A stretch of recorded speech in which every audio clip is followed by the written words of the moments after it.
నేను వివరాలు పంపిస్తా.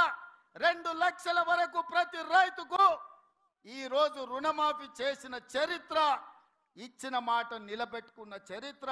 15 ఆగస్టు నాడు పండగ ఉన్నా, కార్యక్రమాలు ఉన్నా, ఇచ్చిన మాట ప్రకారం మేము వెయ్యాల్సిందే అని 3 విడతలు 27 రోజుల్లో 15 ఆగస్టు లోపల 2 లక్షల లోపల రుణమాఫీ అందరికీ చేసినాం.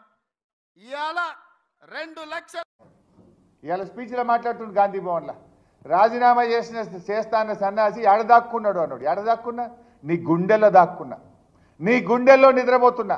నిన్ను నిద్ర పట్టనీయకుండా అనుక్షణం రుణమాఫీ గురించి గుర్తు చేస్తూ నీ మెడలు వంచి ఇలా సగం రుణమాఫీ చేయించిన రేవంత్ రెడ్డి మిగతా సగం రుణమాఫీ చేసేదాకా కూడా నీ వెంట పడుతూనే ఉంటా.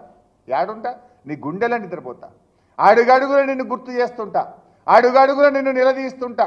రాష్ట్రంలో 42 లక్షల మందికి రుణమాఫీ జరిగేదాకా నీ గుండెల్లో నిద్రపోతా. ఏడవనుకున్నావు అంటున్నావు? ఏడవనుకున్నా? రోజు నీ వెంటనే పడుతున్నా. యాడిచి పెట్టా నిన్ను? యాదాద్రి దేవుని దగ్గరికి పోయి కూడా నేను ఎక్స్పోజ్ చేసిన.